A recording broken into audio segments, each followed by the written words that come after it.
Olá, tudo bem com você? Que bom estarmos juntos para darmos sequência ao nosso estudo de O Livro dos Médiuns. Eu sou o professor Wagner Klein, sou professor de Física, terapeuta holístico e você está no canal Sob Nova Visão.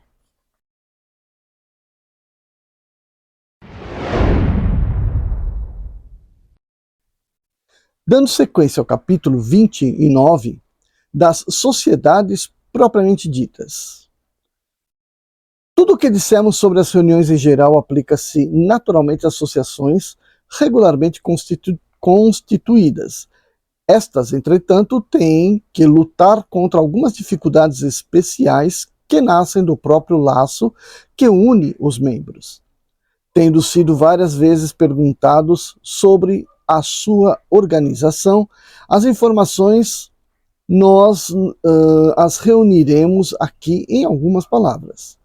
O espiritismo, que apenas acaba de nascer, é ainda muito diversamente apreciado, muito pouco compreendido em sua essência por um grande número de adeptos, para oferecer um laço poderoso entre os membros do que se poderia chamar uma associação.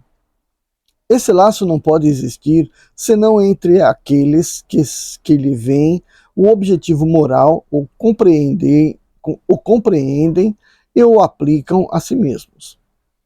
Entre os que nele não veem senão fatos mais ou menos curiosos, não poderia haver um laço sério, colocando os fatos acima dos princípios.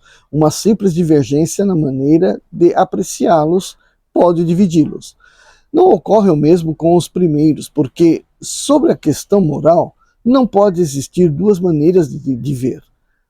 Também há que se notar que por toda a parte onde se encontrem, uma confiança recíproca os atrai uns aos outros. A benevolência mútua que reina entre eles afasta o embaraço e o constrangimento que nascem da suscetibilidade, do orgulho que se melindra com a menor contradição, do egoísmo que refere tudo a si.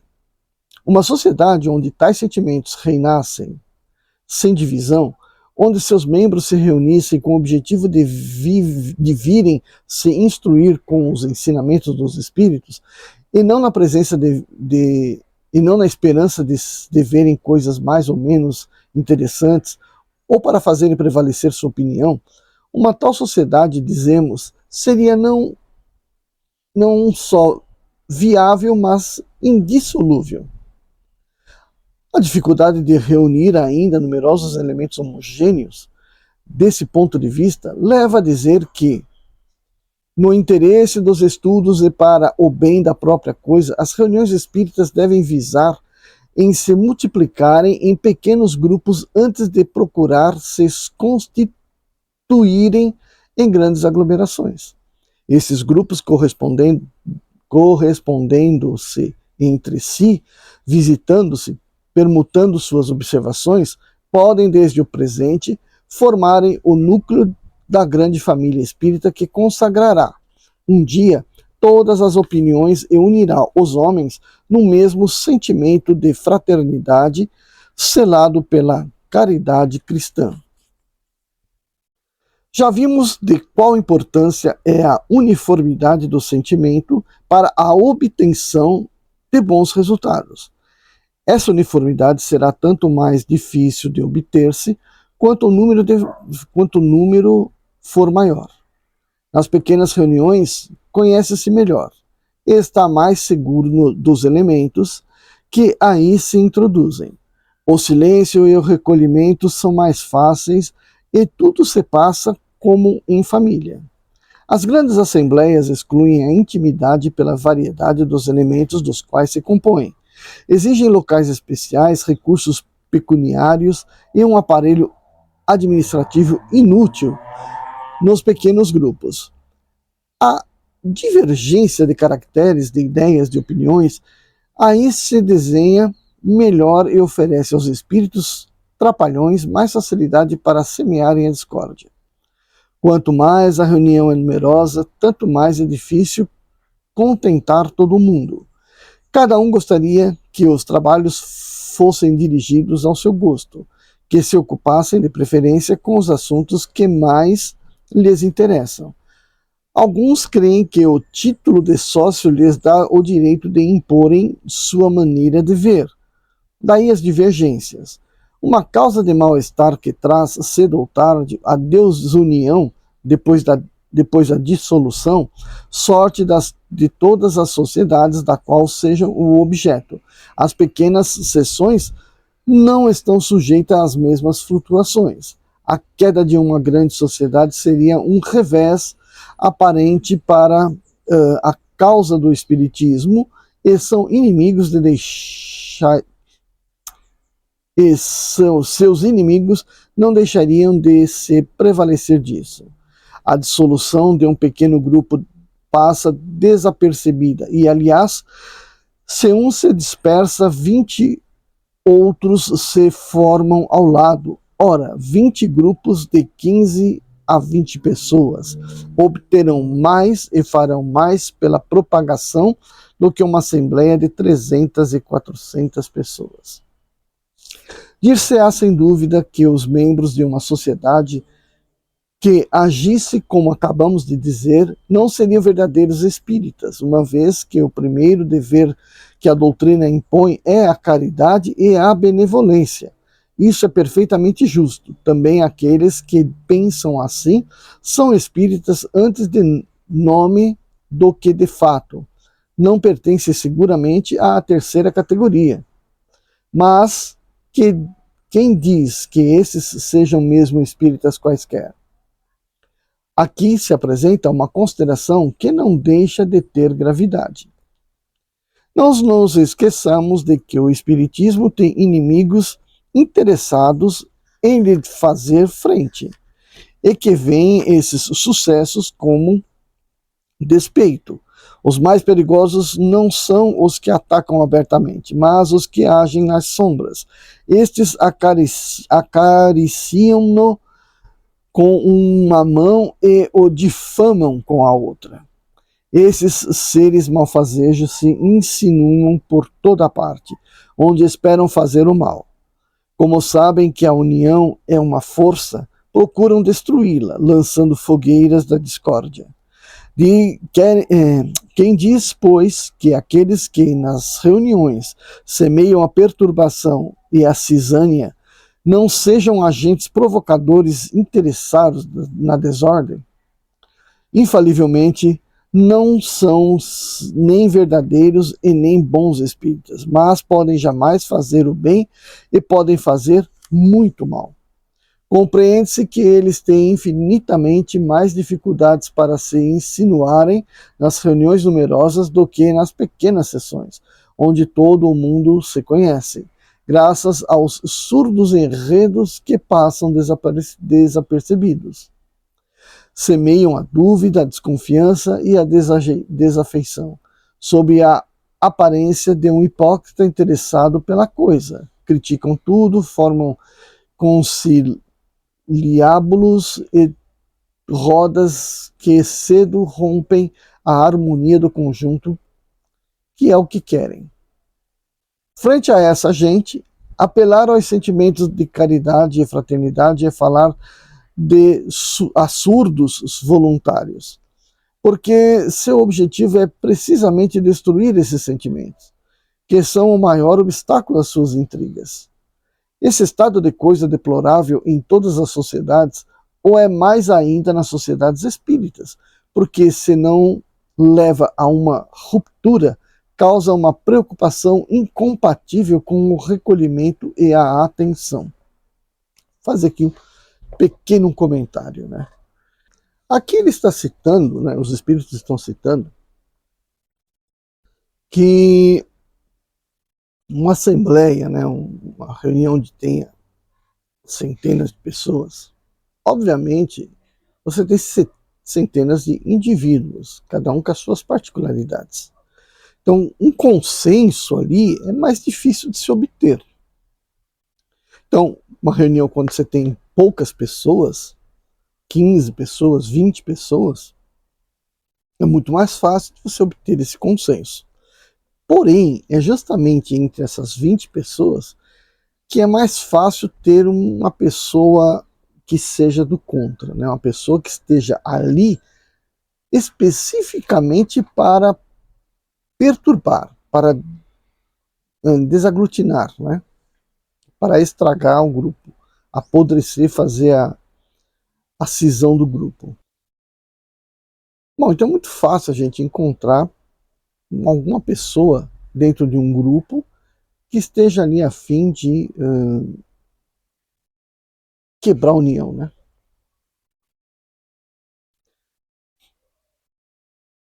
Visto a necessidade de evitar-se toda causa de perturbação e de distração, uma sociedade espírita que se organize deve colocar a toda a sua atenção sobre as medidas apropriadas para tirar dos promotores das desordens os meios de prejudicarem e dar as maiores facilidades para afastá-los. As pequenas reuniões não têm necessidade senão de um regimento disciplinar muito simples para a ordem das sessões. As sociedades regularmente constituídas exigem uma organização mais complexa, mais completa. A melhor seria aquela cujos mecanismos fossem os menos complicados. Umas e outras poderão tirar o que lhe for aplicável ou que creiam útil do regulamento da Sociedade Parisiense de Estudos Espíritas, que damos mais adiante. As sociedades pequenas ou grandes e todas as reuniões, qualquer que seja a sua importância, têm de lutar contra um outro escolho. Os promotores de perturbações não estão apenas no seu seio, mas estão igualmente em todo o mundo invisível. Do mesmo modo que há espíritos protetores para as sociedades, as cidades e os povos, os espíritos malfazejos se ligam aos grupos como aos indivíduos, atacam primeiro os mais fracos, os mais acessíveis, dos quais procuram fazer instrumentos, e pouco a pouco tratam de cercar as massas, porque seu júbilo mal está em razão do número daqueles que têm o seu jugo. Todas as vezes, pois, que num grupo uma pessoa caia na armadilha, é preciso dizer que há um inimigo no campo, um lobo no redil, e que se deve estar em guarda, porque é mais do que provável que multiplicará as suas tentativas. Se ele não é desencorajado por uma resistência enérgica, a obsessão vem. Então, como um mal contagioso que se manifesta nos médios pela perturbação da mediunidade e nos outros pela hostilidade de sentimentos, a perversão do senso moral e a perturbação da harmonia. Como o mais poderoso antídoto desse veneno é a caridade que procuram sufocar. Não é preciso, pois, esperar que o mal se torne incurável para dar-lhe remédio. Não é necessário mesmo esperar os primeiros sintomas, sobretudo, é preciso dedicar-se em preveni-lo. Para isso, há 2 meios eficazes, se forem bem empregados: a prece de oração e o estudo atento dos menores sinais que revelam a presença de espíritos enganadores. O primeiro atrai os bons espíritos, que não assistem com zelo, senão aqueles que os secundam por sua confiança em Deus.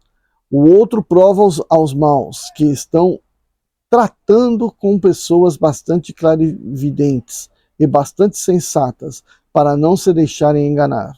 Se um dos membros sofre a influência da obsessão, todos os esforços devem tender, desde os primeiros indícios, a abrir-lhe os olhos, temendo que o mal se agrave, a fim de conduzi-lo à convicção de que está enganado e ao desejo de secundar aqueles que querem livrá-lo. A influência do meio é a consequência da natureza dos espíritos e do seu modo de ação sobre os seres vivos. Dessa influência, cada um pode deduzir por si mesmo as condições as mais favoráveis para uma sociedade que aspire a granjear a simpatia dos bons espíritos. e não obter senão boas comunicações, afastando os maus. Essas condições estão todas nas disposições morais dos assistentes. Resumem-se nos pontos seguintes: perfeita identidade de objetivos e de sentimentos, benevolência recíproca entre todos os membros, abnegação de todo sentimento contrário à verdadeira caridade cristã, desejo único de instruir-se e melhorar-se pelo ensinamento dos espíritos e aproveitamento de seus conselhos. Quem está persuadido de que os espíritos superiores se manifestam em vista de fazer-nos progredir e não para nosso prazer, compreenderá que devem se afastar daqueles que se limitam a admirar seu estilo sem deles retirar nenhum fruto, e que não tomam o atrativo das sessões senão pelo menor ou maior interesse que elas ofereçam segundo seus gestos particulares, seus gostos particulares. Exclusão de tudo o que nas comunicações solicitadas aos espíritos não teria senão um objetivo de curiosidade. Recolhimento e silêncio respeitosos durante as conversas com os espíritos. A associação de todos os assistentes pelo pensamento ao chamado feito aos espíritos que se evocam. Concurso dos médiuns da Assembleia com a abnegação de todo sentimento de orgulho, de amor próprio e de supremacia, e pelo único desejo de se tornarem úteis. Essas condições são tão difíceis de preencher que não se possa encontrá-las? Não pensamos assim, ao contrário, esperamos que as reuniões verdadeiramente sérias, como já existem em diversas localidades, multiplicar-se-ão, e não hesitamos em dizer que será a elas que o Espiritismo deverá sua mais poderosa propagação, congregando os homens honestos e conscienciosos. Imporão silêncio à crítica e, quanto mais as suas intenções sejam puras, mais serão respeitadas, mesmo por seus adversários. Quando a zombaria ataca o bem, cessa de fazer rir, torna-se desprezível. Será entre as reuniões desse gênero que um verdadeiro laço de simpatia, uma solidariedade mútua se estabelecerão pela força das coisas e contribuirão para o progresso geral. Seria um erro crer que as reuniões onde se ocupa mais especialmente das manifestações físicas estejam fora desse concerto fraternal e que excluem todo o pensamento sério, se não requerem condições tão rigorosas. Não será impunemente que sejam assistidas com leviandade e se enganaria quem cresce que o concurso dos assistentes nelas seja absolutamente nulo. Tem-se a prova do contrário no fato de que, frequentemente, as manifestações desse gênero não podem se produzir em certos meios. Há, pois, também para isso, influências contrárias a essas influências não podem estar senão na divergência ou na hostilidade de sentimentos que paralisam os esforços dos espíritos. As manifestações físicas, como dissemos, têm grande utilidade. Abrem um vasto campo ao observador, porque é toda uma ordem de fenômenos insólitos que se desenrola aos seus olhos e cujas consequências são incalculáveis. Uma assembleia pode, pois, ocupar-se com objetivos muito sérios, mas não poderia atingi-los, seja como estudo, seja como meio de convicção, se não se coloca em condições favoráveis. A primeira de todas é não a fé dos assistentes, mas seu desejo de se esclarecerem, sem prevenção, sem ideia pré-concebida, de rejeitar mesmo a evidência. A segunda é a restrição do seu número para evitar a mistura de elementos heterogêneos. Se as manifestações físicas são produzidas em geral por espíritos menos avançados, não deixam de ter um objetivo providencial, e os bons espíritos as favorecem, todas as vezes que podem ter um resultado útil. Então, aqui está dizendo, né, que toda reunião, né, por mais complicada que possa parecer, né, com a presença desse ou daquele elemento que seja perturbador, a primeira providência é tentar fazer com que aquele elemento perturbador entenda que ele está sendo de alguma forma obsidiado a fazer a coisa errada e aí, portanto, resgatar esse trabalhador. Do caso contrário, né, deve-se tirá-lo do meio, né? Fora isso, a gente tem que fazer com que as reuniões tragam um maior ganho possível, né? Maior contribuição possível.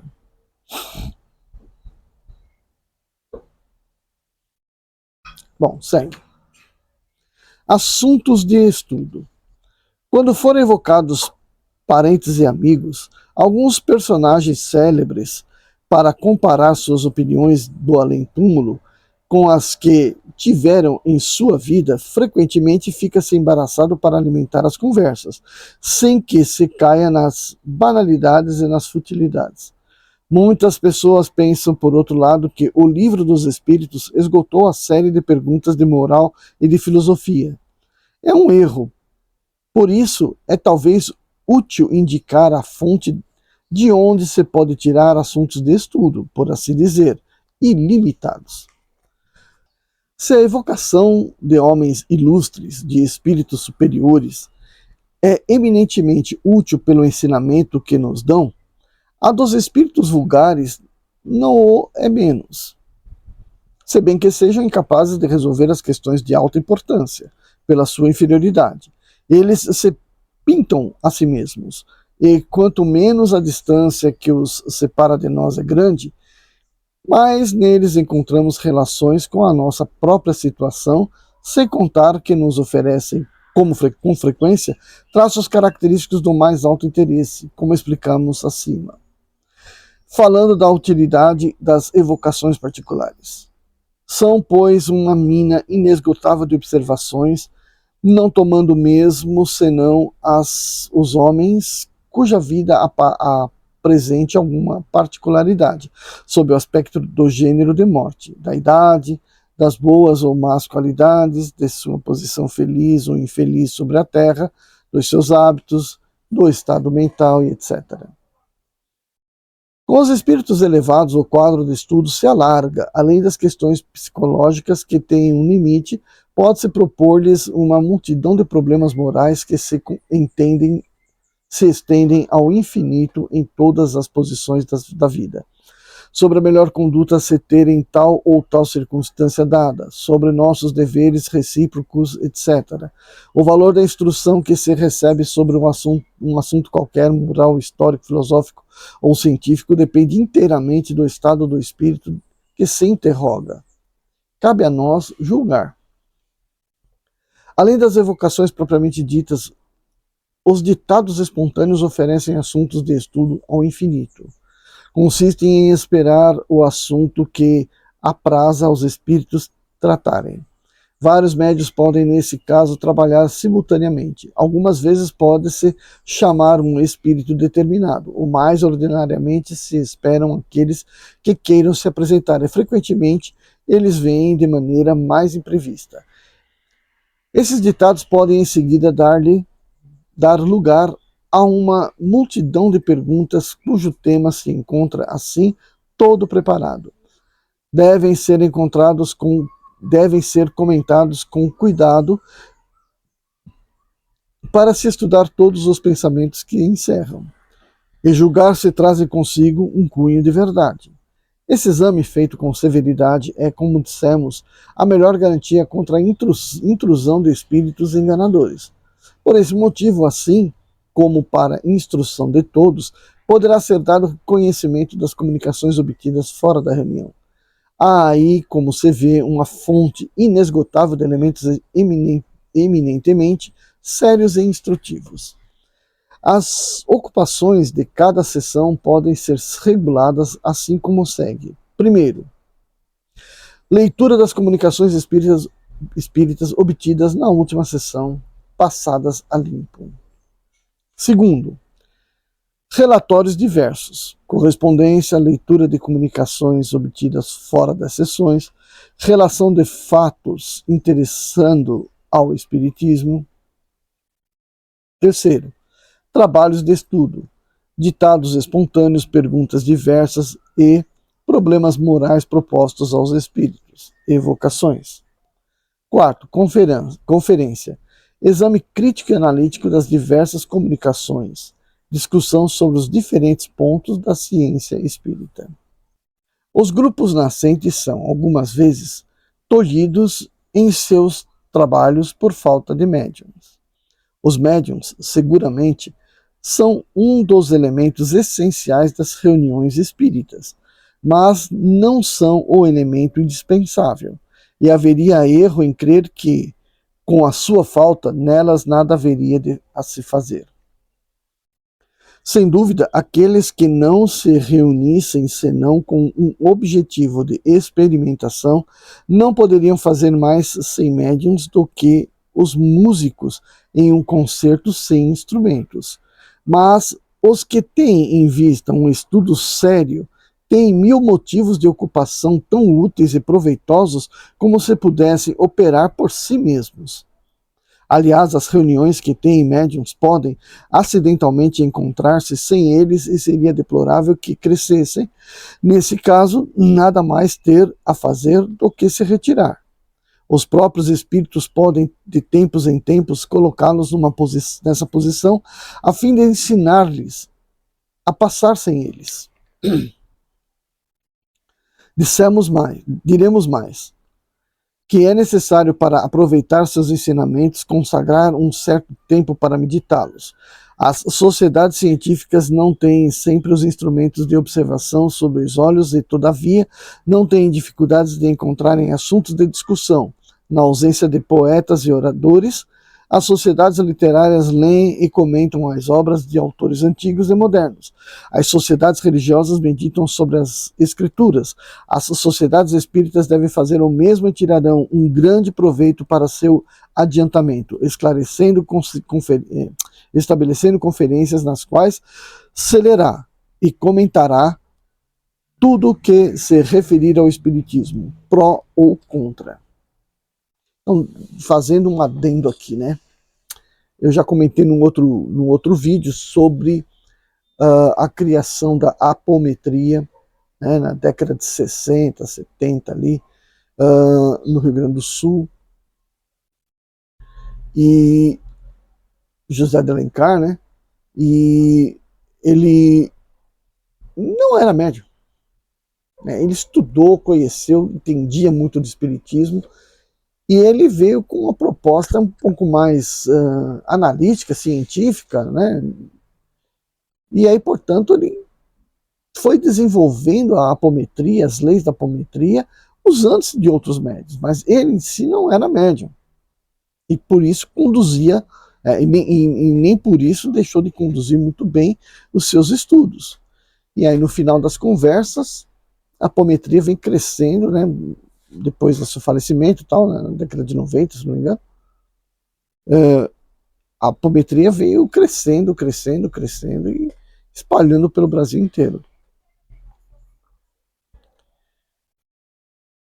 Dessa discussão, onde cada um dá o tributo das suas reflexões, cintilam traços de luz que passam desapercebidos numa leitura individual.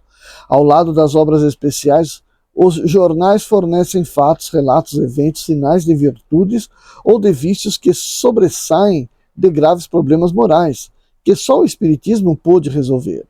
E está ainda aí um meio de se provar que ele se liga a todos os ramos da ordem social.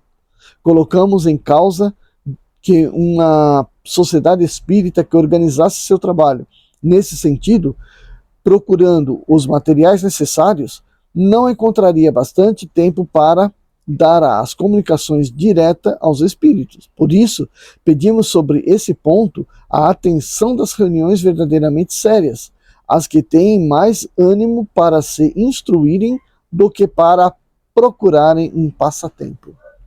Fantástico, né? Isso aí foi muito, muito elucidativo. E aí, fechando então esse capítulo, o último item, rivalidades entre sociedades. As reuniões que se ocupam exclusivamente das comunicações inteligentes e as que se dedicam ao estudo das manifestações físicas têm em cada uma sua missão. Nenhumas nem outras estariam no verdadeiro espírito do espiritismo. Se olhassem mal, é aquela que atirasse a primeira pedra na outra. Provaria só com isso a má influência que a domina. Todas devem concorrer, embora por caminhos diferentes, ao objetivo comum que é a procura e a propagação da verdade. Seu antagonismo, que não seria senão um efeito do orgulho sobreexcitado, fornecendo armas aos detratores, não poderia senão prejudicar a causa que pretendem defender. Só um pequeno comentáriozinho aqui, né? Tem uma passagem aí nos evangelhos, não sei se é de Marcos, Mateus, que diz que um dos apóstolos, João, parece, chegou a Jesus dizendo que havia um outro profeta, outra pessoa, falando da caridade, do bem, do amor, tal, como Jesus falava. Então, estava errado aquilo, como o cara tinha o direito de falar, né, em nome de Deus. Tá. Aí Jesus perguntou para ele, né, mas ele está falando alguma coisa contra o que eu estou dizendo? Ele falou, não, está falando a mesma coisa. Ele falou, então, se ele veio para somar, né, que seja bem-vindo. Então, veja, né, e ele poderia ter, né, na expectativa do apóstolo, dito, não, aquele é o falso, é mentira, não sei. Ele falou, não, deixa ele falar, está falando do bem, deixa ele falando do bem. Então é esse raciocínio que tem que ter dentro das reuniões das várias sociedades espíritas, né? Estas últimas reflexões se aplicam igualmente a todos os grupos que possam diferir sobre alguns pontos da doutrina. Como dissemos no capítulo das contradições, essas divergências não incidem na maior parte do tempo, senão sobre os acessórios, frequentemente mesmo sobre simples palavras. Haveria, pois, puerilidade em permanecer à parte porque não se pensa exatamente do mesmo modo. Haveria pior do que isso se os diferentes grupos ou sociedades de uma cidade se olhassem com inveja, compreendendo-se a inveja entre as pessoas que se fazem concorrência e podem chegar a um prejuízo material. Mas quando não há especulação, a inveja não pode ser senão uma mesquinha rivalidade de amor próprio. Como, em definitivo, não há sociedade que possa reunir em seu seio todos os adeptos, as que estão animadas de um verdadeiro desejo de propagar a verdade, cujo objetivo é unicamente moral. Devem ver com prazer e se multiplicarem as reuniões, e, se houver concorrência entre elas, deve ser para que façam mais o bem. As que pretendem estar com a verdade, com exclusão das outras, devem prová-lo tomando por divisa amor e caridade, porque tal é a de todo o verdadeiro espírita. Querem se prevalecer da superioridade dos espíritos que a assistem, que o provem pela superioridade dos ensinamentos que recebem e pela aplicação que fazem deles em si mesmas. Aí está um critério infalível para distinguir as que estão no melhor caminho. Certos espíritos mais presunçosos do que lógicos tentam às vezes impor seus sistemas estranhos e impraticáveis, graças aos nomes venerados com que se adornam. O bom senso logo faz justiça a essas utopias, mas até lá elas podem semear a dúvida e a incerteza entre os adeptos. Daí, frequentemente, uma causa de divergência momentânea. Além dos meios que demos para apreciá-los, há um outro critério que dá a medida do seu valor. É o número de partidários que recrutam. A razão diz que o sistema que encontra mais eco nas massas deve estar mais perto da verdade do que aquele que é repelido pela maioria e vê suas fileiras diminuírem, tendo também por certo que os espíritos que recusam a discussão dos seus ensinamentos é porque lhes reconhecem a fraqueza. Se o Espiritismo deve, assim como está anunciado, ocasionar a transformação da humanidade, isso não pode ocorrer senão pelo melhoramento das massas, a qual não chegará gradualmente e pouco a pouco, senão pelo melhoramento dos indivíduos. Que importa acreditar na existência dos espíritos, se essa crença não torna melhor, mais benevolente e mais indulgente para com os seus semelhantes, mais humilde, mais paciente na diversidade. Que serve ao averso ser espírita se é sempre avaro, ao orgulhoso se ele é sempre pleno de si mesmo, ao invejoso se é sempre invejoso. Todos os homens poderiam, pois, acreditar nas manifestações e a humanidade ficar estacionária, mas tais não são os desígnios de Deus. É para esse fim providencial que deve entender todas as sociedades espíritas sérias, agrupando ao seu redor todos aqueles que estão nos mesmos sentimentos. Então haverá entre elas união, simpatia, fraternidade, e não um vão e puéril antagonismo de amor próprio, de palavras antes que de coisas. Então serão fortes e poderosas, porque se apoiarão sobre uma base inabalável. O bem para todos então, elas serão respeitadas e imporão silêncio à tola zombaria, porque elas falarão em nome da moral evangélica respeitada por todos. Tal é a senda na qual temos nos esforçado para fazer entrar o Espiritismo. A bandeira que levamos bem alto é a do Espiritismo cristão e humanitário, ao redor da qual somos felizes em ver já tantos homens se congregarem sobre todos os pontos do globo, porque compreendem que aí está a âncora da salvação, a salvaguarda da ordem pública, o sinal de uma era nova para a humanidade. Convidamos todas as sociedades espíritas a concorrerem para essa grande obra, que, de um lado a outro do mundo, elas se estendam mão fraternal e lançarão o mal em redes inextricáveis. Então está aqui pedindo, né, para que, embora haja rivalidades entre sociedades, seja preservado a verdadeira bandeira do Espiritismo, que é a prática da caridade, né? Então, é óbvio, né, que isso aconteça, né? E acho que aqui no Brasil foi o local onde que houve maior divulgação do Espiritismo, né? E, portanto, adotando-se, né, uma postura mais humanitária. Então, a Federação Brasileira de Espiritismo, ela consegue colocar um padrão bastante rigoroso, vamos dizer assim, né, entre as casas espíritas. Então, toda casa espírita que começou, que está começando, deve procurar o mais rápido possível legalizar-se, né, afiliar-se à FEB e legalizar-se. Por quê? Porque ela vai fazer parte desse padrão, né? Ah, mas ela quer divergir naquele ponto, está no estatuto dela. Não, eu vou divergir. Por exemplo, dentro da minha casa, nós não usaremos roupa branca. Por exemplo, vou falar uma coisa aleatória aqui. Ah, mas aqui diz que a gente tem que se trajar de uma maneira... Tudo bem, vai se trajar de uma maneira uniforme, mas não vai ser branco. Não queremos trabalhar de branco.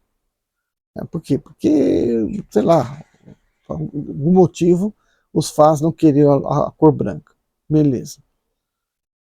Está lá no estatuto, está lá nas descrições de como operar a casa. Ah, na minha casa a gente não vai dar cursos.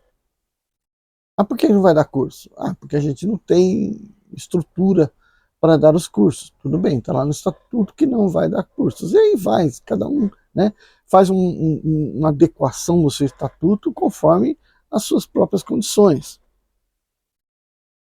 Né? Mas ela não pode fugir, né, de maneira alguma, do que está dado no livro dos médiuns, no livro dos espíritos, no Evangelho do Lar. Né?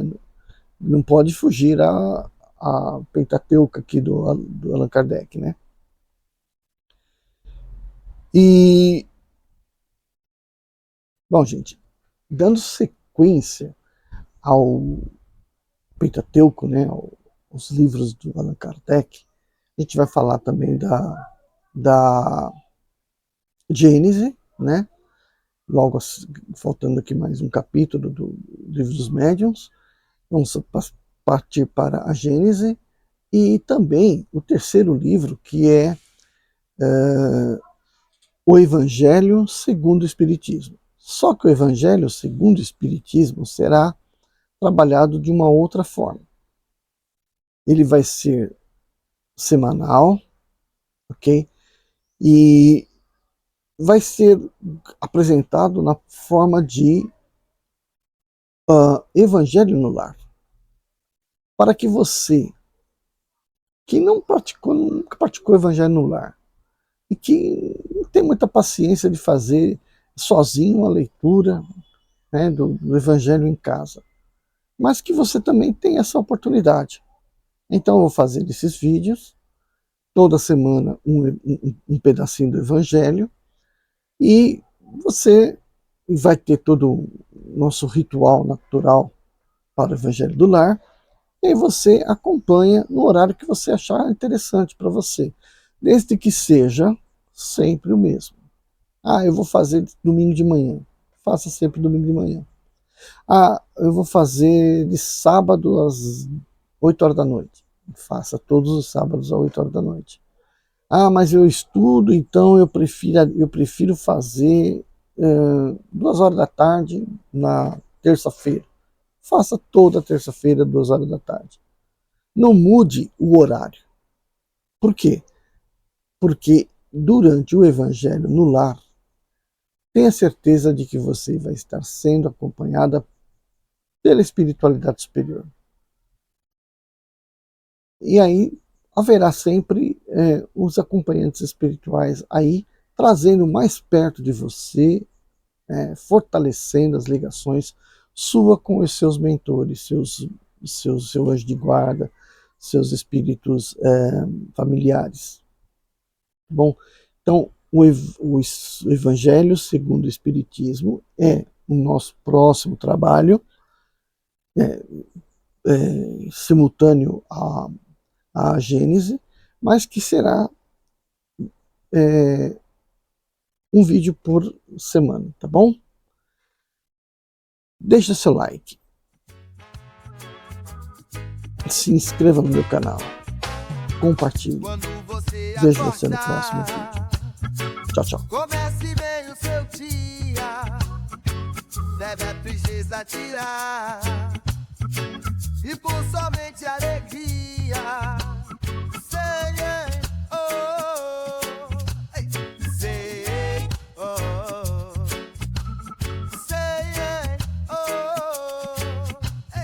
sei, mágoa, tristeza e rancor